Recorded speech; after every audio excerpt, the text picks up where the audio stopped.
మహబూబాబాద్ జిల్లాలో ప్రభుత్వ వైద్యులపై వరుసగా కేసులు నమోదవడం కలకలం రేపుతుంది.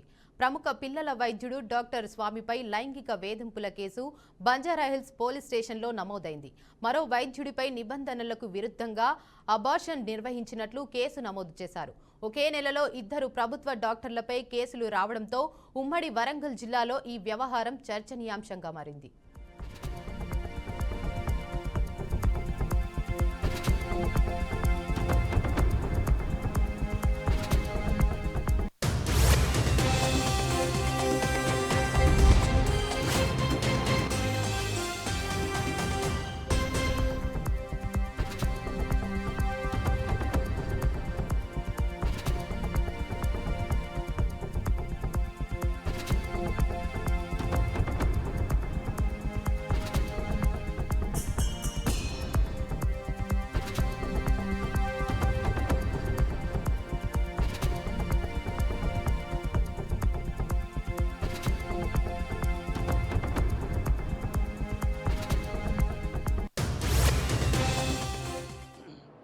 నాకు 20వ తారీఖు రాత్రి సుమారు 8:30 నుంచి 9 మధ్యలో ఒక ఫోన్ వచ్చింది ఉమెన్ చైల్డ్ వెల్ఫేర్ డిపార్ట్మెంట్ నుంచి. ఏంటిదంటే క్రాంతి మెమోరియల్ హాస్పిటల్లో భ్రూణహత్య జరుగుతుంది సార్, మీరు స్పందించండి అని. సో నేనేం చేశానంటే 9:30 కాగా లోకల్ స్థానిక వైద్యాధికారి మరియు సిబ్బందిని హుటాహుటిన హాస్పిటల్కి పంపించడం జరిగింది. వాళ్ళు అక్కడికి వెళ్ళేసి పేషెంట్ని చెక్ చేసేసి ఒక 23 వారాల గర్భవతి మహిళ కడుపు నొప్పితో అడ్మిట్ అయిందనేది ఆ హాస్పిటల్ వాళ్ళు మాకు తెలియజేసి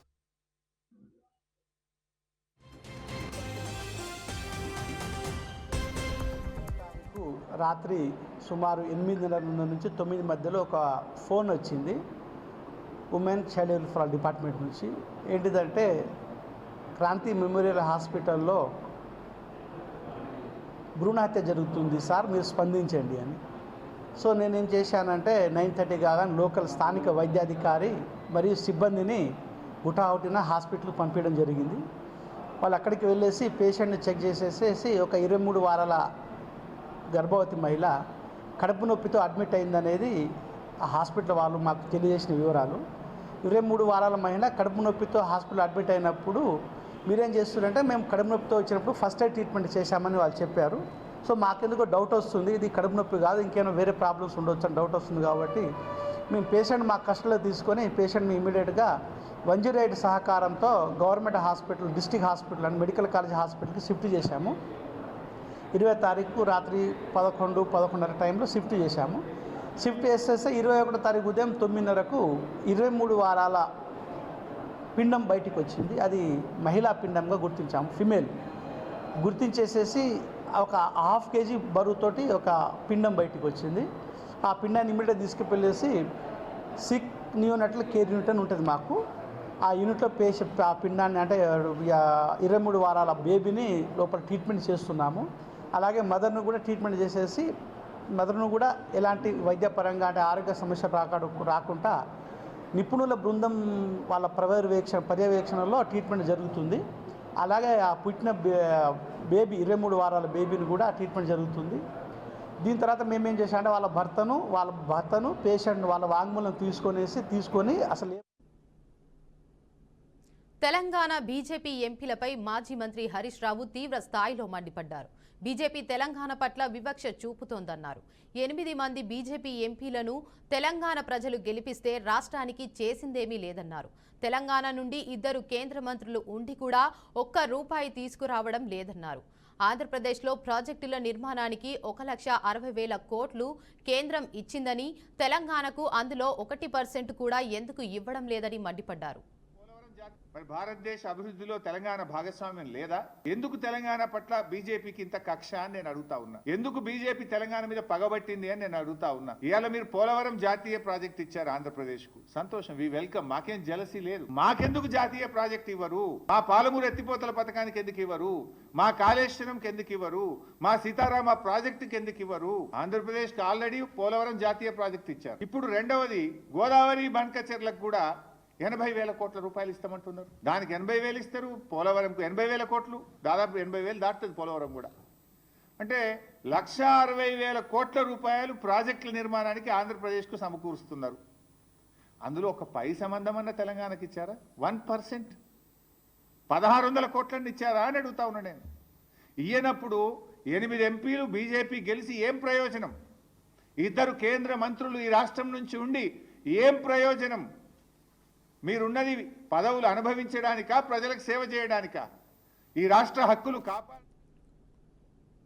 యాదాద్రి భువనగిరి జిల్లా భువనగిరి మండలంలోని నాగిరెడ్డిపల్లి గ్రామంలో డ్రోన్లు కలకలం రేపాయి. రమణానంద మహర్షి శివాలయం ప్రాంతంలో అర్ధరాత్రి ఒకేసారి 3 డ్రోన్లు తిరగడంతో ఆశ్రమంలో ఉంటున్న వ్యక్తులు ఒకేసారి ఉలిక్కిపడ్డారు. వెంటనే స్థానిక పోలీసులకు సమాచారాన్ని అందజేశారు. పోలీసులు ఘటనా స్థలానికి చేరుకొని గాలింపు చర్యలు చేపట్టారు.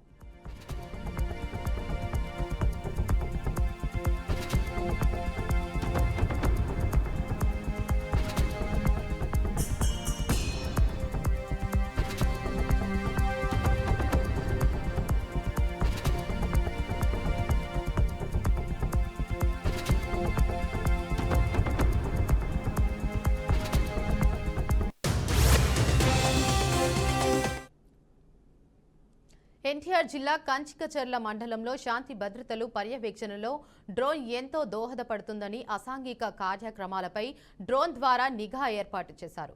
బహిరంగ ప్రదేశాల్లో మద్యం సేవిస్తున్న జులాయిలను డ్రోన్ కెమెరాల ద్వారా కంచికచర్ల పోలీసులు పరిగెత్తిస్తున్నారు. ఆకతాయిల ఆట కట్టించడమే లక్ష్యంగా శివారు ప్రాంతంలో డ్రోన్ ద్వారా పర్యవేక్షిస్తున్నట్లు ఎస్ఐ రాజు తెలిపారు.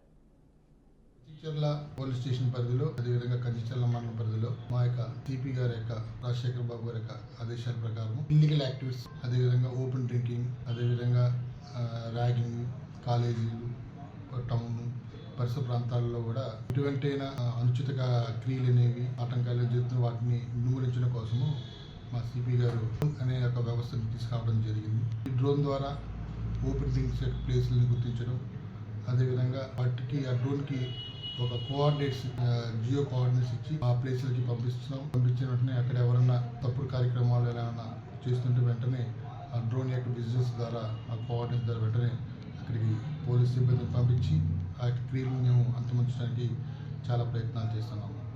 ముఖ్యంగా డ్రోన్ వ్యవస్థ అనేది మా మండలం ప్రాంతంలో ప్రతి ప్రాంతంలో కూడా తిరుగుతుంది. ప్రజలకి మేము చెప్పదలసింది ఏంటంటే ఓపెన్ ప్లేస్లో కానీ ఎటువంటి అనుచిత కార్యక్రమాలు క్రియలు అనేది చేయకూడదని చెప్తున్నాం. ఒకవేళ ఈ డ్రోన్లో మీరు విజువల్స్ మీరు పడినట్లా వాటిని పిక్ క్యాప్చర్ చేసుకొని వాటి ద్వారా వాళ్ళని చట్టపరమైన చర్యలకు కూడా వాళ్ళని శిక్షార్హులు చేస్తాం. గమనించి భువనగిరి కాలేజ్ గ్రౌండ్లో భువనగిరి ఎమ్మెల్యే కుంభం అనిల్ కుమార్ రెడ్డి మార్నింగ్ వాకర్స్ ని కలిశారు. వాకర్స్ సమస్యలని అడిగి తెలుసుకున్నారు. ప్రిన్సీ కార్నర్ వద్ద డ్రైనేజీని పరిశీలించి అనంతరం స్థానిక ఉడిపి హోటల్లో నాయకులు కార్యకర్తలతో కలిసి టిఫిన్ చేశారు. జగదేవ్పూర్ బ్రిడ్జి రోడ్డును పరిశీలించి తక్షణమే మరమ్మత్తు చేయిస్తామని హామీ ఇచ్చారు. భువనగిరిని అన్ని విధాలుగా అభివృద్ధి చేస్తారని అన్నారు.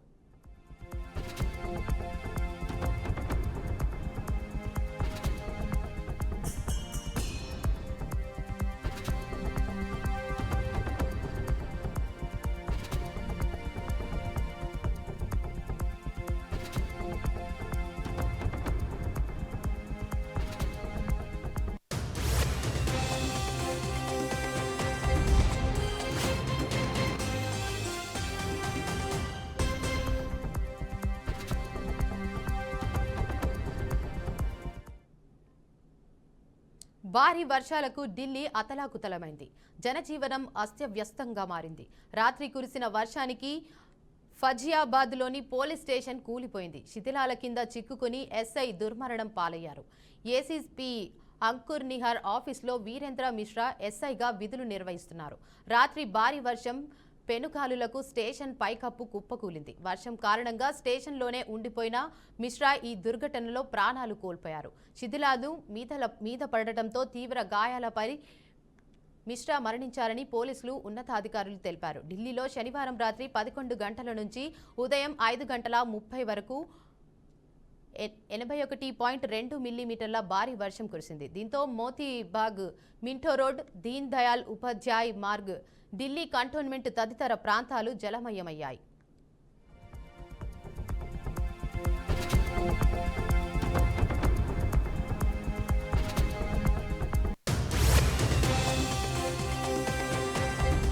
అంబడి రాంబాబు మీడియాతో మాట్లాడుతున్నారు. లైవ్ ద్వారా చూద్దాం. ఉద్దేశంతో ఇవాళ చంద్రబాబు నాయుడు గారి ప్రభుత్వం పనిచేయటం చాలా దురదృష్టకరమని ఈ సందర్భంగా నేను చెప్పదలుచుకున్నాను. ఈ జేబీఆర్ని జోలకంటి బ్రహ్మారెడ్డి గారి బ్రాండ్ వేసుకొని జై తెలుగుదేశం అని వెళ్ళినటువంటి కార్యకర్తలు చంపితే వైఎస్ఆర్ కాంగ్రెస్ పార్టీ మీద పెట్టి కక్ష తీర్చుకోవాలనే ప్రయత్నం మీరు చేస్తున్నారు. ఇది సమంజసం కాదని కూడా ఈ సందర్భంగా నేను మనవి చేస్తున్నా. పాపం ఎస్పీ గారికి కూడా పొద్దున్నే 2-3 సార్లు ఫోన్ చేశా. ఆయన పాపం ఫోన్ ఎత్తట్లా. ఫోన్ ఎత్తే మళ్ళీ ఆయనకి ప్రమాదం, ఏదో ట్రాన్స్ఫర్ అయిపోతాడా ఆ జగదీష్ అనే డిఎస్పీ లాగా. ఇప్పుడు కూడా నాకు అనుమానమే, ఎందుకంటే అప్పుడు కొద్దిగా మంచోళ్ళని చెప్పండి, నాకు కూడా ఇబ్బందిగా ఉంది. మంచోళ్ళని చెప్తే ట్రాన్స్ఫర్ చేసేస్తారేమోనని. కొద్దిగా ఎస్పీ కొద్దిగా రీజనబుల్గా ఉంటాడు, కానీ అతని చేతులు ఏముంది పాపం, ఏమీ లేదు. ఎస్పీల చేతిలో ఏమీ లేదు, పైనుంచి మానిటర్ చేసేటటువంటి పరిస్థితి. ఆయన ఎస్పీ ఫెయిల్యూర్ వల్ల ఇదంతా జరిగింది అనేటువంటి దాన్ని ఎక్స్పోజ్ చేయడానికి ఈనాడు ప్రయత్నం చేస్తుందంటే తొందరలోనే సార్కి లూప్ లైన్లోకి పంపుతారేమని నాకు అనుమానంగా ఉంది. ఇలాంటి దుర్మార్గమైనటువంటి రాజకీయాలు చేసి హత్య కేసులు అన్నెసరిగా, ఎంత దుర్మార్గం అండి. ఒక హత్య కేసులో ఇన్నోసెంట్గా ఉన్నటువంటి వ్యక్తుల్ని మీరు ముద్దాయిలుగా చూపిస్తే ఆ పాపం ఊరికి నేను పోతుందా నేను అడుగుతా ఉన్నాను. ఏదో చిన్న కేసులు పెట్టారంటే అది వేరే విషయం. మర్డర్ కేసులో ఒక మనిషిని నిండుగా ప్రాణాలు తీసినటువంటి కేసులో సంబంధం లేనటువంటి పిన్నెల రామకృష్ణారెడ్డి గారిని, వారి బంధువుని, వారి తమ్ముడిని, మీ కోపం ఉంటే వేరేగా చూసుకోండి, రేపు ఓడగొట్టండి మరొకసారి దమ్ముంటే. ఈ రకంగా మీరు మర్డర్ కేసులో డెడ్ బాడీ దొరకంగానే ఆ ముద్దాయిలతో పాటు వీరిని కూడా పెట్టేటటువంటి కార్యక్రమం మీరు చేస్తున్నారంటే ఇది చాలా దుర్మార్గం. ప్రజాస్వామ్యంలో ఇది సరైనటువంటి విధానం కాదు. అసలు లా అండ్ ఆర్డర్ ఉందా లేదా? ఇక పోలీసులు న్యాయం చేస్తారా చెయ్యరా? ఇక న్యాయస్థానాలకు వెళ్ళి న్యాయం చెందవలసిందేనా? పోలీసులు కేసులు రిజిస్టర్ చెయ్యరా? వైఎస్ఆర్ కాంగ్రెస్ పార్టీ వారికి ఏదైనా జరిగితే తీసుకెళ్ళి కేసు ఇస్తే దాన్ని రిజిస్టర్ చేసే ప్రశ్నే లేదు. నేను మొన్న 5వ తారీఖున 2 కేసులు ఇచ్చా, ఇంతవరకు రిజిస్టర్ చేయలే. సరే దాని సంగతి తర్వాత చెప్తా. ఆ రిజిస్టర్ చేయకపోతే ఏం చేయాలో నాకు తెలుసు. ఒక రోజు వెళ్తాం, నిరసన తెలియజేస్తాం న్యాయవాదులు అందరూ. ఆ తర్వాత మళ్ళీ హైకోర్టుకు వెళ్ళి రిట్ ఆఫ్ మాండమస్ వేస్తాం అనుకోండి. పోలీసులు నిర్వీర్యమైపోతున్నారు. పోలీసులు తెలుగుదేశానికి జేబు సంస్థగా తయారవుతుంది. దీనివల్ల అరాచకం వస్తుంది, తిరుగుబాటు వస్తుంది. ప్రజలు కూడా ఇంక పోలీసులు మనం రక్షించలే, మనమే రక్షించుకోవాలనేటువంటి భావన వచ్చినప్పుడు ఫ్యాక్షన్స్ పెరుగుతాయి, తగాదాలు పెరుగుతాయి, హత్యలు పెరుగుతాయి, రైటింగ్స్ పెరుగుతాయి, అటెంప్ట్ మర్డర్లు పెరుగుతాయి. పోలీసులు అయితే సహాయం చేస్తారంటే కాము కూర్చున్నా, కానీ పోలీసులు కూడా సహాయం చేయాలంటే మనమే కత్తికార పిచ్చుకు ఎలా చొచ్చిద్దామని అనేటువంటి భావన కలిగే విధంగా ఇవాళ చేస్తున్నారు. దీన్ని వైఎస్ఆర్ కాంగ్రెస్ పార్టీ తరఫున మేము తీవ్రంగా ఖండిస్తున్నాం. ఫస్ట్ రియాక్షన్లో తెలుగుదేశం పార్టీకి చెందినటువంటి పత్రికలు కూడా ఏ విధంగా చెప్పాయో నేను మీకు చెప్పాను. ఆ విధంగా చేసి ఇవాళ ఈ విధంగా చేస్తున్నారు. ఫస్ట్ రియాక్షన్ కూడా ఎస్పీ గారిది మీరు చూడండి. ఇరు పార్టీలు వైఎస్ఆర్ పార్టీకి సంబంధం లేవని, తెలుగుదేశం వారే అటు ఇటు చంపుకున్నారని చెప్పిన తర్వాత ఇవాళ రాత్రంతా ఆలోచించారు, మదనపడ్డారు. ఆలోచించి పైనుంచి కిందాక రామకృష్ణారెడ్డి, అదే మన వాళ్ళ తమ్ముడు వెంకటరామరెడ్డి, వీళ్ళిద్దరిని దీనిలో ఇరికిస్తే మళ్ళా 2-3 నెలలు, 4 నెలలు, 5 నెలలు జైల్లో ఉంచవచ్చు అనేటువంటి కక్షపూరితమైనటువంటి పద్ధతుల్లో ప్రయత్నం చేయటం చాలా దురదృష్టకరమని ఈ సందర్భంగా నేను చెప్పదలుచుకున్నాను. వెహికల్ దొరికింది, బంధువులు చనిపోయిన ఎవరైతే బంధువులు ఉన్నారో పలానా వాడు చంపారని కూడా స్పాట్లో అక్కడే చెప్పారు. కానీ నిన్న ఎమ్మెల్యే రాత్రి వెళ్ళేటప్పటికి తీరంతా మారిపోయింది. ఇప్పుడు ఎవరైతే వెనక ఎఫ్ఐఆర్ ఇచ్చాడో డిఫాక్టో కంప్లైనెంట్, ఆయన పేరు తోట అల్లుడే, చనిపోయిన అతను అల్లుడే ఇచ్చాడు. వాళ్ళకు సంబంధించినటువంటి వాళ్ళు కూడా ఆంజనేయులు, తోట ఆంజనేయులు అని ఆయన డిఫాక్టో కంప్లైంట్ ఇచ్చాడు. తోట ఆంజనేయులు ఎఫ్ఐఆర్ ఇచ్చాడు. జలిశెట్టి వెంకటేశ్వరరావు ఎవరైతే డిసీజ్డ్ 1 ఉన్నాడో వాళ్ళ అల్లుడు, వాళ్ళు కూడా స్టేట్మెంట్స్ ఇచ్చారు. మా ఊరోళ్ళే చంపారండి, మా పార్టీ వాళ్ళే చంపారండి అని చాలా క్లియర్గా ఇచ్చారు. ఎందుకంటే ఈ వెనక ఈ జలిశెట్టి వెంకటేశ్వరరావు అల్లుడు తోట ఆంజనేయులు వెనక బైక్లో వస్తున్నాడు. ఇది చూసి వాళ్ళు వారిపోయారు ఈ జేబీఆర్ కారులో నుంచి. వాళ్ళు కూడా స్టేట్మెంట్ ఇచ్చారు. ఫస్ట్ రియాక్షన్స్ అన్నీ కూడా ఇది తెలుగుదేశం పార్టీ వాళ్ళల్లో వాళ్ళు కొట్టుకున్నారు, చంపుకున్నారు, ఆ వీరయ్య చౌదరి లాగానే అనేది అందరికీ తెలిసినటువంటి సత్యం. దొరికిందిరా డెడ్ బాడీ పెట్టండిరా అన్నారు. ఇద్దరిని పాపం అన్నదమ్ముల్ని పెట్టేటటువంటి కార్యక్రమానికి దిగజారిపోయారు. దీనికి మూల్యం తప్పనిసరిగా తెలుగుదేశం పార్టీ ఎవరైతే పోలీసులు ఇలాంటి ఫాల్స్ కేసును రిజిస్టర్ చేస్తారో వాళ్ళకు కూడా మూల్యం చెల్లించవలసిన అవసరం ఉంటుందని కూడా ఈ సందర్భంగా చెప్పదలుచుకున్నాను.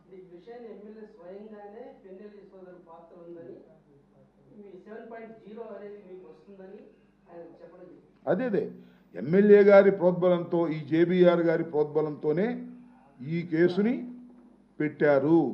దానిలో ఏ విధమైన సందేహం లేదు. It is a falls case. ఇంకా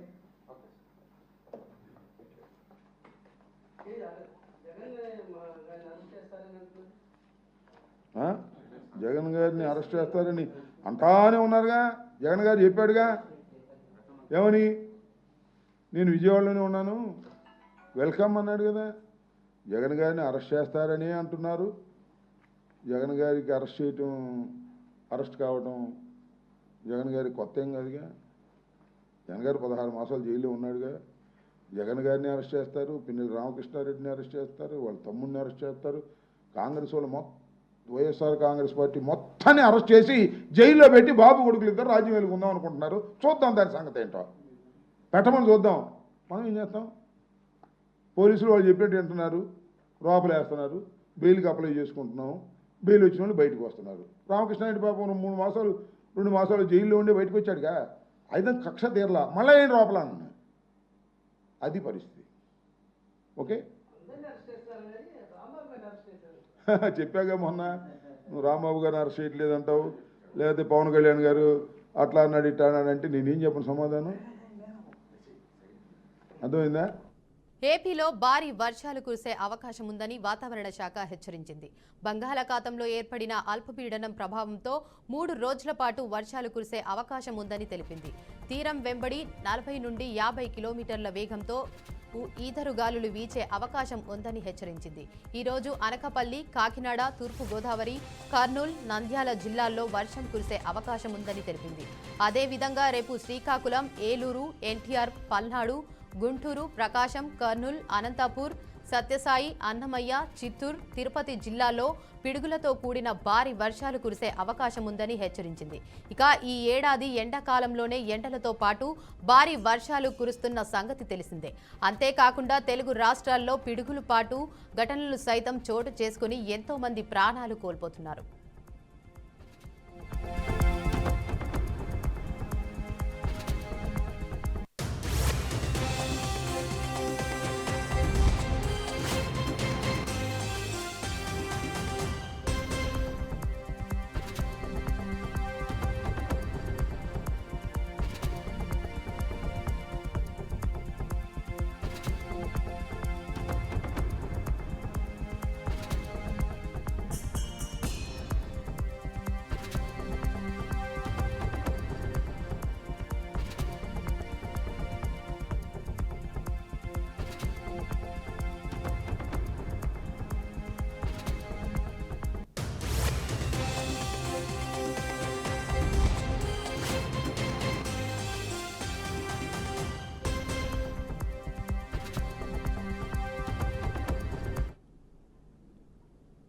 అనుష్క శర్మ, విరాట్ కోహ్లీ అయోధ్యకి వెళ్లారు. తమ కుటుంబంతో కలిసి అయోధ్యలోని రామ మందిరం హనుమాన్ గర్హీని సందర్శించారు. ఈ సందర్శన సమయంలో ఆ జంట హనుమాన్ గర్హీకి చెందిన మహంత్ జ్ఞాన్ దాస్ వారసుడు, సంకట్ మోచన్ సేన జాతీయ అధ్యక్షుడు సంజయ్ దత్ను కలిశారు. హనుమాన్ గర్హీకి చెందిన సీనియర్ పూజారి హేమంత్ దాస్ దంపతుల దర్శనం, ఆచారాలను నిర్వహించారు.